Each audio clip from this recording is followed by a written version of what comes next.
Good morning student. आपण reproduction in animal या टॉपिकमध्ये last लेक्चरला male reproductive system पाहिली। या मेल रिप्रोडक्टिव्ह सिस्टीममध्ये एक्सटर्नल जेनाटल ऑर्गन आणि इंटरनल जेनाटल ऑर्गन आणि त्याच्याचबरोबर ॲसेसरी ग्लँडचा स्टडी केला। तर आज आपण ह्यूमन बीइंगमधली फिमेल रिप्रोडक्टिव्ह सिस्टीम पाहतो। फिमेल रिप्रोडक्टिव्ह सिस्टीममध्ये जसं मेलमध्ये पाहिलं तसंच याच्यामध्ये सुद्धा एक्सटर्नल जेनाटल ऑर्गन प्रेझेंट आहेत, इंटरनल जेनाटल ऑर्गन प्रेझेंट आहेत आणि त्याच्यासोबत या सिस्टीमला असोसिएटेड ग्लँड्सही प्रेझेंट आहेत। तर सुरुवातीला आपण इंटरनल जेनाटल ऑर्गन पाहणार आहोत, त्याच्यानंतर एक्सटर्नल जेनाटल ऑर्गन आणि त्याच्यासोबत या फिमेल रिप्रोडक्टिव्ह सिस्टीमला असोसिएट असणाऱ्या ग्लँड्स पाहणार आहोत। तर पहिल्यांदा आपण ह्यूमनमधली फिमेल रिप्रोडक्टिव्ह सिस्टीम स्टार्ट करत असताना इंटरनल जेनाटल ऑर्गन हा पॉईंट स्टार्ट करूया। तर इंटरनल जेनाटल ऑर्गन याचा अर्थ असा होतो की आपल्या बॉडीच्या इनसाइड द बॉडी जे काही रिप्रोडक्टिव्ह ऑर्गन फिमेल बॉडीमध्ये ह्यूमन बीइंगमधल्या फिमेल बॉडीमध्ये प्रेझेंट आहेत याला इंटरनल जेनाटल ऑर्गन असं म्हटलं जातं। तर या इंटरनल जेनाटल ऑर्गनमध्ये कोण येतं? तर पहिल्यांदा येतं प्रायमरी सेक्स ऑर्गन, फिमेलमधलं प्रायमरी सेक्स ऑर्गन। आपल्याला माहिती आहे की फिमेल रिप्रोडक्टिव्ह सिस्टीममध्ये प्रायमरी सेक्स ऑर्गन हे जे स्ट्रक्चर आहे ते कोणतं आहे? पेअर ऑफ ओव्हरीज, दोन ओव्हरीज प्रेझेंट असतात, एक राईट साईडला आणि त्याच्यानंतर लेफ्ट साईडला, म्हणून याला आपण काय म्हणतो? Pair of ovaries are called as a primary sex organ in a female reproductive system. आता प्रायमरी सेक्स ऑर्गन या स्ट्रक्चरला का म्हणायचं याच्याबद्दल आपल्याला मेल रिप्रोडक्टिव्ह सिस्टीममध्ये सांगितलं होतं। तर याला प्रायमरी सेक्स ऑर्गन असं का म्हणलं जातं? तर हे जे स्ट्रक्चर आहे ज्याला आपण ओव्हरीज म्हणतो किंवा पेअर ऑफ ओव्हरीज असं जे म्हणतो, हे नेमकं काय काम करतं? तर फिमेल रिप्रोडक्टिव्ह सिस्टीममध्ये सुरुवातीला गॅमेट फॉर्मेशनचं काम हे ओव्हरीज करत असतात, म्हणजे फॉर्मेशन ऑफ गॅमेट आणि त्याच्याचबरोबर secretion of female sex hormone ही दोन कामं या ओव्हरीजला करावी लागतात, म्हणून याला काय म्हटलं जातं? प्रायमरी सेक्स ऑर्गन असं म्हटलं जातं। म्हणजे इंटरनल जेनाटल ऑर्गनमध्ये पहिल्यांदा आलं प्रायमरी सेक्स ऑर्गन, त्याच्यानंतर आहे या सिस्टीममध्ये डक्ट सिस्टीम प्रेझेंट आहे। डक्ट सिस्टीम म्हणजे काय? तर तयार झालेलं गॅमेट हे कुठे येणार आहे? युटेरसपर्यंत पोहोचवण्याचं काम, तयार झालेलं गॅमेट हे एका ट्यूबमधून पुढे जाणार आहे। ही जी ट्यूब लाईक स्ट्रक्चर आहे ज्याला म्हटलं जातं डक्ट सिस्टीम असं म्हटलं जातं, की जे गॅमेटला पुढे काय करत असतं? पुढे पुश करण्याचं काम करत असतं। तर या फिमेल रिप्रोडक्टिव्ह सिस्टीममध्ये ही जी डक्ट सिस्टीम आहे याच्यामध्ये कोण येतं? तर याच्यामध्ये ट्यूब लाईक स्ट्रक्चर ज्याला म्हटलं जातं फॉलोपियन ट्यूब, ही फॉलोपियन ट्यूब युटेरसपर्यंत काय असते? कनेक्टेड असते। त्याच्यानंतर इंटरनल जेनाटल ऑर्गनमध्ये पहिला झाला primary sex organ, duct system आणि त्याच्यानंतर असोसिएटेड रिप्रोडक्टिव्ह ग्लँड पाहणार। तर आपण सुरुवात करूया प्रायमरी सेक्स ऑर्गन ज्याला म्हटलं जातं ओव्हरीज। आता पहा, फिमेल रिप्रोडक्टिव्ह सिस्टीम सुरुवातीला आपल्याला याचं लोकेशन पाहणं गरजेचं आहे। ह्यूमन बॉडीमध्ये जी काही फिमेल आहे हे रिप्रोडक्टिव्ह सिस्टीमचं जे लोकेशन आहे ते नेमकं कुठं प्रेझेंट असतं? तर ॲबडॉमिनल कॅव्हिटीमध्ये प्रेझेंट असतं, ॲबडॉमिनल कॅव्हिटी। आता ॲबडॉमिनल कॅव्हिटी ही नेमकी कुठं प्रेझेंट असते? समजा जर आपण आपल्या बॉडीचा विचार जर केला तर थोरॅक्स रिजनच्या खालच्या साईडला किंवा ज्याला आपण म्हणतो लोअर रिजनला ॲबडॉमिनल रिजन प्रेझेंट असतो किंवा ॲबडॉमिनल कॅव्हिटी प्रेझेंट असते। आणि या ॲबडॉमिनल कॅव्हिटीच्या जो लोअर रिजन आहे ज्याला म्हटलं जातं पेल्विस कॅव्हिटी असंही म्हटलं जातं किंवा पेल्विस रिजन असंही म्हटलं जातं। म्हणजे फिमेल रिप्रोडक्टिव्ह सिस्टीम ही lower region of abdominal cavity किंवा असंही म्हटलं जातं पेल्विस कॅव्हिटी या रिजनला ही फिमेल रिप्रोडक्टिव्ह सिस्टीम प्रेझेंट आहे। तर सुरुवातीला आपण प्रायमरी सेक्स ऑर्गन याच्याबद्दल विचार करूया की पेअर ऑफ ओव्हरीज। आता ओव्हरीजचं लोकेशन ॲबडॉमिनल कॅव्हिटीमध्ये आहे। नेमकं ओव्हरीज कुठे प्रेझेंट आहे? One on either side of the काय म्हटलं जातं? युटेरस। म्हणजे युटेरस हे मध्ये सेंटरला आहे आणि त्याच्यानंतर दोन्ही बाजूला हे काय आहे? आल्मंड शेप्ड स्ट्रक्चर आहे ज्याला म्हटलं जातं ओव्हरीज। म्हणजे युटेरसच्या दोन्ही बाजूला ओव्हरीजचं काय आहे? लोकेशन आहे। ही रिप्रोडक्टिव्ह सिस्टीम कुठं आहे? Lower region of abdominal cavity आणि युटेरसच्या दोन्ही बाजूला ओव्हरीज प्रेझेंट आहे। आता पहा, हा झाला शेप, आल्मंड शेप्ड स्ट्रक्चर आहे। त्याच्यानंतर याची साईज लक्षात ठेवत असताना सहसा लक्षात ठेवायचं की 3 × 1.5 × 1 की ज्याला काय म्हटलं जातं? म्हणजे लांबी, रुंदी आणि उंची अशा पद्धतीचं हे जे स्ट्रक्चर आहे हे आपल्याला कधीही एक्झाममध्ये विचारलं जात नाही। सुरुवातीला काय असायचं? डिस्क्रिप्टिव्ह क्वेश्चन असायचे, याच्यामध्ये हा प्रश्न विचारला जायचा, पण आपल्याला लक्षात ठेवण्यासाठी हा फॉर्म्युला काय करायचा? वाचत असताना थोडंफार लक्षात ठेवायचं, म्हणजे ओव्हरीची लोकेशन समजली। आता पहा, हे आपण ॲबडॉमिनल कॅव्हिटी किंवा ॲबडॉमिनल रिजनमध्ये प्रेझेंट आहे असं सांगितलं। तर ही फिमेल रिप्रोडक्टिव्ह सिस्टीम आहे ही ॲबडॉमिनल कॅव्हिटीमध्ये हँगिंग पोझिशनमध्ये किंवा सस्पेंडेड फॉर्ममध्ये काय आहे? प्रेझेंट आहे। पण याला बांधून ठेवण्यासाठी किंवा होल्ड करण्यासाठी काय आहे, वेगवेगळ्या प्रकारचे म्युकस मेम्ब्रेन प्रेझेंट आहेत आणि जे ट्रान्सपरंट आहेत ज्यांना म्हटलं जातं लिगामेंट्स असं म्हटलं जातं. आत्ता जो पॉईंट मी घेणार आहे की ज्याच्यामध्ये ओव्हरी असेल किंवा फिमेल रिप्रोडक्टिव्ह सिस्टीम असेल यांना वेगवेगळ्या प्रकारचे लिगामेंट आहेत. म्हणजे कोणते, तर ही जी रिप्रोडक्टिव्ह सिस्टीम याच्यामध्ये पहिला पॉईंट ओव्हरी हा आपल्या बॉडीच्या डॉर्सल बॉडीवरला अटॅच आहे, लॅटरल बॉडीवरला अटॅच आहे आणि त्याच्याचबरोबर ओव्हरी ही युटेरसला सुद्धा काय आहे याची अटॅचमेंट आहे. ही जी अटॅचमेंट आहे ही ट्रान्सपरंट फोल्डनुसार किंवा ज्याला आपण म्हणतो मस्क्युलर फोल्डने काय झालेलं आहे, बांधून ठेवलेलं आहे आणि बांधून ठेवण्याचं काम हे लिगामेंट करणार आहे. तर याच्यावरती आपल्याला बोर्ड एक्झाममध्ये क्वेश्चन विचारला जातो, तो म्हणजे कोणता, तर पहा ओव्हरी ही डॉर्सल बॉडीवरला ज्या लिगामेंटने अटॅचमेंट होत असते त्याला म्हटलं जातं मेझेंटरी किंवा मिझोवॅरियन. म्हणजे मिझोवॅरियन वॅरियरवरून लक्षात ठेवायचं की काय आहे, ओव्हरीची डॉर्सल बॉडीवरला अटॅचमेंट आहे. डॉर्सल बॉडीवर म्हणजे कोणता, ज्या रिजनला आपला काय आहे वर्टिबल कॉलम प्रेझेंट आहे आणि या वर्टिबल कॉलम ज्या पोझिशनला आहे म्हणजे ओव्हरीच्या पाठीमागचा जो भाग आहे हा काय होणार आहे, बॉडीला अटॅचमेंट होणार आहे ज्याला म्हटलं जातं मिझोवॅरियन. त्याच्याच सोबत ओव्हरी ही युटेरसला सुद्धा काय आहे अटॅच आहे विथ द हेल्प ऑफ ज्याला म्हटलं जातं ओव्हॅरियन लिगामेंट. ओव्हॅरियन जे लिगामेंट आहे त्याला म्हटलं जातं पेरिटोनियम असं म्हटलं जातं किंवा लार्जेस्ट लिगामेंट असं म्हटलं जातं. म्हणजे सुरुवातीला डॉर्सल बाजूला अटॅचमेंट झाली, त्याच्यानंतर ओव्हरी आणि युटेरस यांच्यामधली जी अटॅचमेंट आहे ज्याला ओव्हॅरियन लिगामेंट असं म्हटलं जातं. त्याच्यासोबत आपल्या बॉडीचा जो काही लॅटरल साईड आहे, म्हणजे लॅटरल म्हणजे काय, बाजू किंवा आपल्या बॉडीच्या लॅटरल पोझिशनला जे काही लिगामेंट आहेत ज्याला म्हटलं जातं सस्पेन्सरी लिगामेंट असं म्हटलं जातं. म्हणजे इथं आपण एक 2 मार्काचा क्वेश्चन कंप्लीट केला, कोणता की ओव्हरीचे लिगामेंट सांगितले. म्हणजे ओव्हरी ही पेरिटोनियल कॅव्हिटीमध्ये किंवा ॲब्डोमेनच्या लोअर रिजनमध्ये जरी प्रेझेंट असली तरी याला बांधून ठेवणारे लिगामेंट्स प्रेझेंट आहेत जे डॉर्सल बॉडीवर, त्याच्यानंतर युटेरसला अटॅचमेंट आणि त्याच्याबरोबर लॅटरल बॉडीवरला अटॅचमेंट. ह्या लिगामेंटवरती आपल्याला 2 मार्काचा क्वेश्चन विचारला जाऊ शकतो. आता पहा, हे झालं ओव्हरीचं लोकेशन समजलं, त्याच्यानंतर त्याचे लिगामेंट समजले. आता टिपिकल ओव्हरीचं जे स्ट्रक्चर आहे हे आपण पुढच्या लेक्चरला पाहणार आहोत. या लेक्चरला सिस्टीममध्ये फक्त याचं काम काय आहे, गॅमेट फॉर्मेशन आणि त्याच्याचबरोबर सेक्स हार्मोनचं सिक्रेशन इथंपर्यंत ठीक आहे आणि लिगामेंट त्याचं साईज शेप इथंपर्यंतचा पॉईंट हा क्लिअर झाला. त्याच्यानंतर याच्यामधलं जे काही डिटेल स्ट्रक्चर आहे ज्याला आपण म्हणतो टीएस ऑफ ओव्हरी म्हणतो किंवा ओव्हरीमध्ये प्रेझेंट असलेलं स्ट्रक्चर हे आपण नेक्स्ट लेक्चरला पाहणार आहोत. तर प्रायमरी सेक्स ऑर्गन हा पॉईंट इथं क्लिअर झाला. त्याच्यानंतर इंटरनल जेनेटल ऑर्गनमध्ये दुसरा पार्ट येतो की या फिमेल रिप्रोडक्टिव्ह सिस्टीममध्ये प्रेझेंट असलेली डक्ट सिस्टीम. तर याच्यामध्ये एक मेन डक्ट प्रेझेंट आहे ज्याला म्हटलं जातं फॉलोपियन ट्यूब असं म्हटलं जातं किंवा यालाच ओव्हिडक्ट असं म्हटलं जातं किंवा युटेराइन ट्यूब असंही म्हटलं जातं. आता पहा, याला फॉलोपियन ट्यूब असं म्हटलं जातं. ही फॉलोपियन ट्यूब ही 10 ते 12 सेंटीमीटर इतकी काय आहे, लांबीची आहे. याच्यावरती आपल्याला क्वेश्चन विचारला जाऊ शकतो.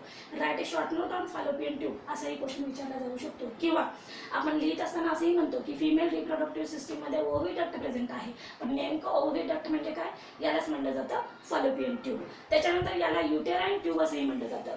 तर युटेरस पासून निघालेली जी ट्यूब आहे आणि जी ओव्हरीपर्यंत जाणार आहे म्हणून याला म्हटलं जातं युटेराइन ट्यूब.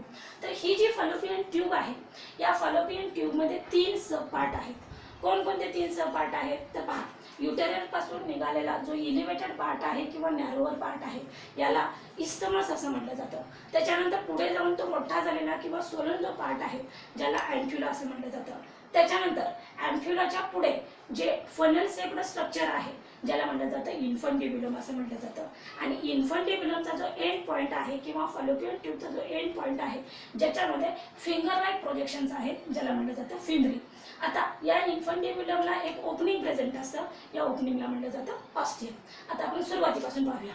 तर या युटेरसच्या बाजूला ओव्हरी प्रेझेंट आहे. ओव्हरी आणि फॉलोपियन ट्यूब यांच्यामध्ये कोणत्या प्रकारची अटॅचमेंट आहे, तर पहा, ओव्हरी आणि फॉलोपियन ट्यूब यांच्यामध्ये जे कनेक्शन आहे ते नेमकं कोणतं आहे, तर या फॉलोपियन ट्यूबला जे काही फिंगर लाईक प्रोजेक्शन्स आहेत ज्याला म्हटलं जातं फिमरी. फिमरी जेव्हा ॲक्टिवेट होतात म्हणजे फिंगर लाईक प्रोजेक्शन हे ॲक्टिवेट कधी होतील, हा पार्ट नंतर आहे. तर आपण मेन्स्ट्रुअल सायकलमध्ये पाहणार आहोत. या ओव्हरीचं काम आहे की फॉर्मेशन ऑफ एग. अल्टरनेट मंथमध्ये प्रत्येक ओव्हरी काय करत असते, एग फॉर्मेशन किंवा सेकंडरी ओसाइट जो फिमेल गॅमेट आहे हे रिलीज करण्याचं काम करत असतं. जेव्हा एग फॉर्मेशन होतं हे एग म्हणजे फिमेल गॅमेट किंवा सेकंडरी ओसाइट जेव्हा काय होत असतो, ओव्हरीचे वॉल रप्चर करून जेव्हा बाहेर पेरिटोनियल कॅव्हिटीमध्ये येत असतो, तर हा जो बाहेर येणारा एग किंवा सेकंडरी ओसाइट याला पिकअप करण्याचं काम हे कोणाचं असतं, फिंगर लाईक प्रोजेक्शन, ज्याला म्हणलं जातं फिमरी. म्हणजे with the help of finger like projection किंवा फिमरीचं हे मेन फंक्शन आहे की हे काय करत असतात, तर तयार होणारा एग हा पेरिटोनियल कॅव्हिटीमध्ये जात नाही, तर नेमकं याला पिकअप करण्याचं काम हे कोण करत असतं, फिमरी. हा पार्ट आपल्याला समजला. फिमरी म्हणजे काय आहे, फिमरी म्हणजे फॉलोपियन ट्यूबचा जो लास्ट पार्ट आहे, ज्याला आपण इन्फंटिब्युलम असं म्हणलेलं आहे, ह्या इन्फंटिब्युलमचा जो एंड पार्ट आहे जिथं फिंगर लाईक प्रोजेक्शन्स आहेत, ज्याला फिमरी.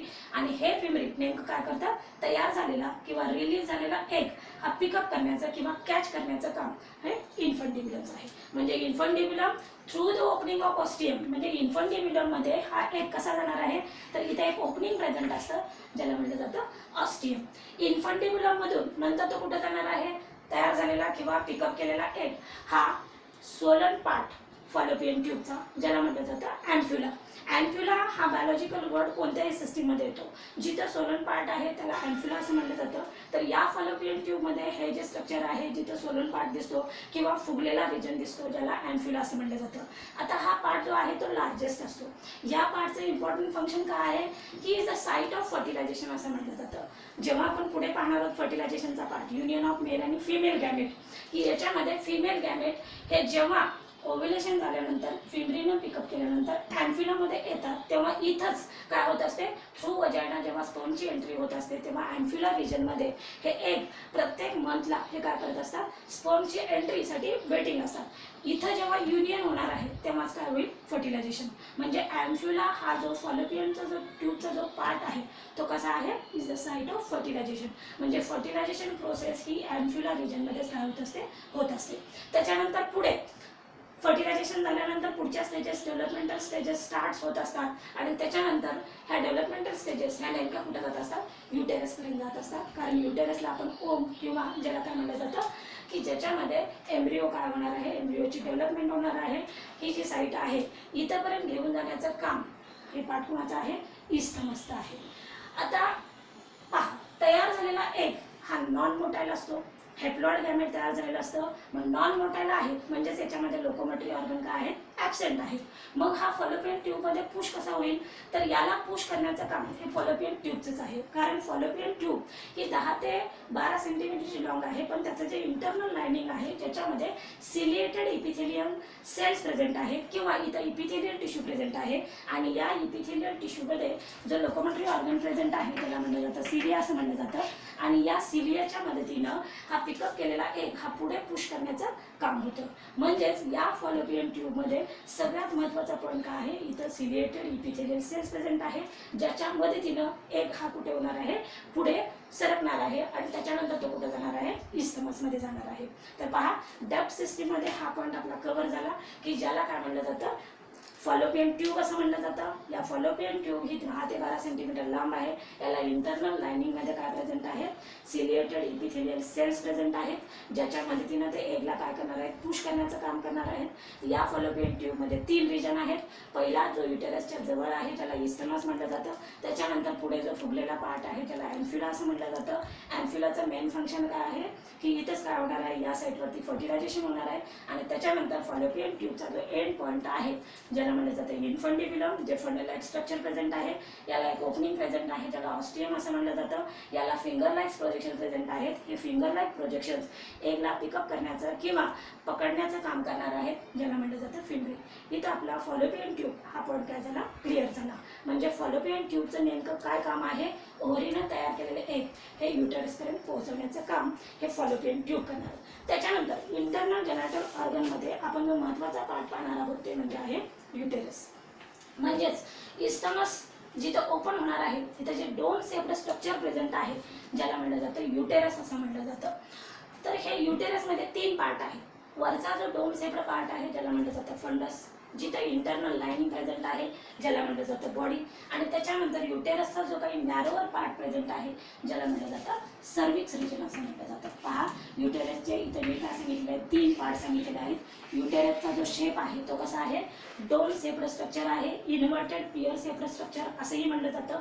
आता हे स्ट्रक्चर कुठं प्रेझेंट आहे, पेल्विक कॅव्हिटीमध्ये किंवा lower region of abdominal cavity या रिजनला सुद्धा काय प्रेझेंट आहेत की याला सुद्धा लिगामेंट प्रेझेंट आहे. युटेरसची अटॅचमेंट ओव्हरीला कोणापासून आहे, ज्याला म्हटलं जातं ओव्हेरियन लिगामेंट असं म्हटलं जातं. या युटेरसची अटॅचमेंट फॉलोपियन ट्यूबला सुद्धा आहे. ही कोणामुळे होत असते, इस्थमसमुळे होत असते. म्हणजे युटेरस, फॉलोपियन ट्यूब आणि एग हे डॉर्सल बॉडी वॉलला अटॅच आहेत with the help of ligament. आता ह्या युटेरस 2 सेपरेट स्ट्रक्चर आहे. त्याची जी साईज आहे ही आपल्याला एक्झाममध्ये विचारली जात नाही, तरी लक्षात ठेवायचं 8x5x2 सेंटीमीटर. आता पहा, या युटेरसची जी अटॅचमेंट आहे डॉर्सल बॉडी वॉलला, ज्याला म्हटलं जातं मिझोमॅट्रियम असं म्हटलं जातं. जसं इथं आपण लिहिलेलं आहे की मिझोवॅरियम, तसंच युटेरस आणि डॉर्सल बॉडी वॉल यांच्यामध्ये जी अटॅचमेंट आहे ज्याला मिझोमॅट्रियम असं म्हटलं जातं. आता नेमकं युटेरस याचा शेप समजला. आता हे कसं आहे, याला म्हटलं जातं हायली ग्लँड्युलर. हे ग्लँड्युलर स्ट्रक्चर का आहे हे आपल्याला पुढच्या लेक्चरला समजणार आहे. ग्लँड्युलर म्हणजे काय की अशा इथं काही सेल्स प्रेझेंट आहेत जे सिक्रिशनचं काम करणार आहेत, म्हणून याला म्हटलं जातं ग्लँड्युलर. याला हायली व्हॅस्क्युलर स्ट्रक्चर असं सुद्धा म्हटलं जातं. का म्हटलं जातं व्हॅस्क्युलर, तर इथं काय आहे, रिच ब्लड सप्लाय आहे. म्हणजे या स्ट्रक्चरला जास्तीत जास्त ब्लडचा सप्लाय आहे, म्हणून याला हायली व्हॅस्क्युलर, त्याच्यासोबत हायली मस्क्युलर स्ट्रक्चर असंही म्हटलं जातं. मस्क्युलर स्ट्रक्चर असं का म्हटलं जातं, जेव्हा आपण याचं हिस्टॉलॉजिकल स्ट्रक्चर पाहतो तेव्हा या युटेरसचे 3 लेयर आहेत. सगळ्यात बाहेरचा जो लेयर आहे ज्याला पेरिमेट्रियम असं म्हटलं जातं, जो पेरिटोनियम पासून तयार होतो. म्हणजे आउटर लेयर, इथे मी 3 लेयर दाखवण्याचा प्रयत्न केलेला आहे. जो आउटर लेयर आहे ज्याला पेरिमेट्रियम असं म्हटलं जातं, जो मधला लेयर आहे त्याला मायोमेट्रियम असं म्हटलं जातं, आणि त्याच्यानंतर जो इंटरनल जो प्रेझेंट आहे ज्याला एंडोमेट्रियम. पहा, मी इथं सेपरेशन करण्याचा प्रयत्न केलाय. सगळ्यात बाहेरला पेरिमेट्रियम, त्याच्यानंतर आतमध्ये मायोमेट्रियम, आणि त्याच्यानंतर हा एंडोमेट्रियम. म्हणजे युटेरसला 3 लेयर किंवा ज्याला आपण म्हणतो लायनिंग ऑफ युटेरस, सगळ्यात आतमध्ये एंडोमेट्रियम, मायोमेट्रियम आणि त्याच्यानंतर पेरिमेट्रियम. म्हणजेच इथं जो सेकंड लेयर प्रेझेंट आहे ज्याला आपण मायोमेट्रियम असं म्हणतो, ह्याचा थिकनेस काय असतो, जास्त असतो, म्हणून याला मस्क्युलर स्ट्रक्चर असं म्हटलं जातं. म्हणजे हे 3 लेयर समजले.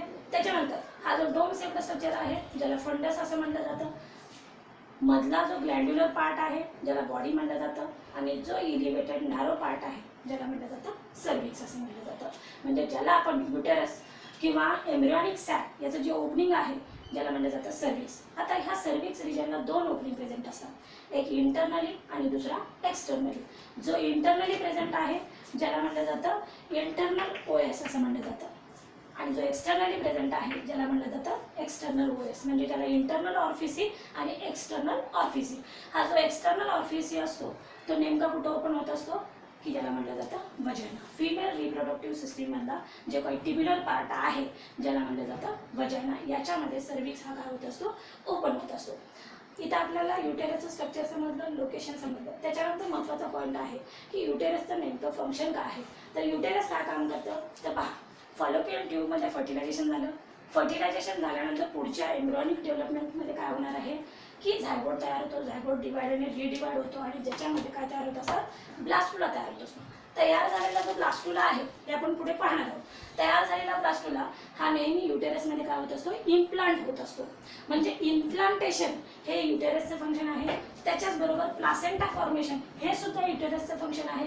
त्याच्याचबरोबर मेन्स्ट्रुअल सायकलमध्ये जो काही फ्लो बाहेर होणार आहे याचं काम सुद्धा कोण करत असतं, युटेरस. युटेरसमध्ये जेव्हा लाईनिंग ब्रेक होतात तेव्हा मेन्स्ट्रुअल सायकल थ्रू हे काय होत असतं, युटेरसमधून थ्रू वजायना हे बॉडीच्या बाहेर जात असतात. म्हणजेच इथंच काय होत असते, एम्ब्रियॉनिक डेव्हलपमेंट होत असते. त्याच्यानंतर युटेरसचा जो नॅरो पार्ट आहे ज्याला सर्विक्स असं म्हटलं जातं, हा सर्विक्स आणि वजायना हे नेमकं काय काम करत असतात, बर्थ कॅनल म्हणून काम करत असतात. युटेरस कुठे आहे समजलं, त्याचे लिगामेंट समजले, त्याचं स्ट्रक्चर समजलं आणि त्याचं फंक्शनही समजलं. फिमेल रिप्रोडक्टिव्ह सिस्टीममधला जो काही लास्ट पार्ट आहे, जो ट्युब्युलर पार्ट आहे ज्याला म्हटलं जातं वजायना. वजायना हा सर्विक्सपासून ओपन होत असतो, आणि याचं जो जी लेंथ आहे ती किती राहत असते, 8 to 10 सेंटीमीटर राहत असते. ही जी ट्यूब आहे याला काय असतात, मस्क्युलर फोल्ड्स असतात, किंवा ज्याला म्हटलं जातं रिजेस म्हटलं जातं. याला म्हटलं जातं वजायनल रूफ असंही म्हटलं जातं. आणि वजायना थ्रू हे वजायना सर्विसचा जो नर्वर पार्ट आहे त्याला वजायना म्हटलं जातं. ही एक ट्यूबलाईक स्ट्रक्चर आहे त्याचं लांबीसाठी. आता याचं फंक्शन वजायना नेमकं काय काम करते तर मेन्स्ट्रुअल सायकलमध्ये तयार होणारा जो काही ब्लड आहे किंवा जो डिस्चार्ज आहे याला बाहेर टाकण्याचं काम हे वजायना करत असतं. त्याच पद्धतीनं आपण मेल रिप्रोडक्टिव्ह सिस्टीममध्ये कॉप्युलेटरी ऑर्गन पाहिलं होतं ज्याला म्हटलं जातं पेनिस असं म्हटलं जातं. तसंच फिमेल रिप्रोडक्टिव्ह सिस्टीममध्ये ॲज अ कॉप्युलेशनसाठी ज्याचा उपयोग होतो तो जो पार्ट आहे ज्याला म्हटलं जातं वजायना आणि यालाच काय म्हटलं जातं बर्थ कॅनल असं म्हटलं जातं. म्हणजे या लेक्चरला आपण इंटरनल जेनेटल ऑर्गन किंवा फिमेल रिप्रोडक्टिव्ह सिस्टीममधला जो महत्त्वाचा पार्ट ज्याच्यामध्ये इंटरनल जेनेटल ऑर्गन की ज्याच्यामध्ये पेअर ऑफ ओव्हरीज, त्याच्यानंतर फॉलोपियन ट्यूब, त्याच्यानंतर युटेरस आणि त्याच्यानंतर वजायना हे पार्ट पाहिले. नेक्स्ट लेक्चरला आपण ओव्हरीचा डिटेल स्टडी करूया. इथं आपण थांबू.